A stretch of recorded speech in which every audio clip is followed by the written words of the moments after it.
Are you feeling limited by your typical cassette tape loops? Today I'm going to be experimenting with making longer tape loops.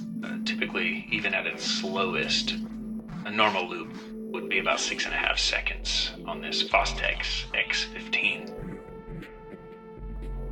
I start with high quality tape, normally just like an SA90 or something similar to that. So yeah, about 5 to 6 seconds using this particular path around the cassette. It's the easiest to do. So some simple tools. I use an X-Acto knife, a screwdriver, tapes with screws, tape, super glue, and this is just a water brush. Super glue needs water. This lighter is just a paperweight. You'll see why later. So start with some tape that you don't care about the contents of at all. I don't care what's on this tape whatsoever. Don't even know what's on it. I'm just gonna go ahead and unscrew it, just and very carefully and slowly take the top off, just to avoid tape flying all over the place. It's very ephemeral, gets everywhere. I'm just gonna start here by removing these rotators and taking the tape out from them.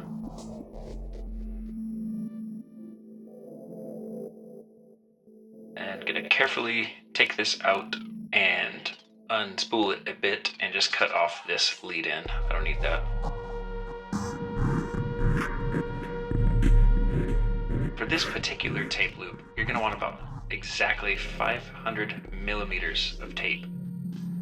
This is the loop I've chosen. You can see that those two top rotators, I actually took those from a donor tape, just applying a little water to them and the tape itself. I've applied glue off screen here and I'm just setting them in the water.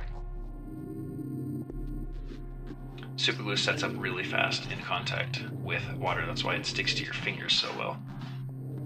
So just gonna sort of work them into place, let them grab, hold, and stay tack.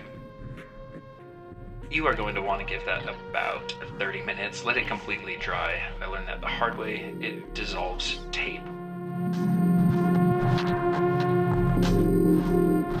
So this is actually the first tape that I did this with, ruined it. Had to go back and do this a second time off camera, but this is 500 millimeters of tape. Depending on the tape you're using, be careful to keep the outer face of the tape consistent. Don't accidentally create a Mobius strip or else it will not work on a 4-track.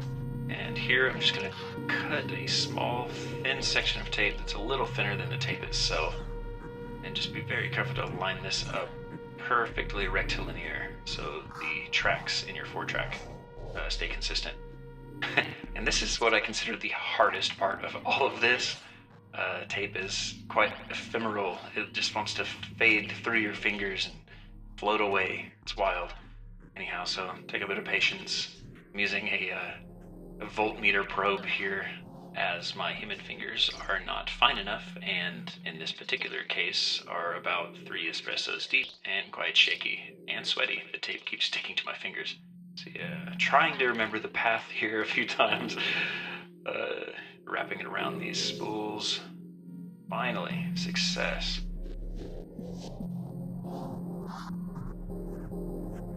There you have it. That is a beautiful 10 to 12 second tape loop. Let's go ahead and put these screws back in and erase that stupid title that was there before. No one cares. Alright, there you have it.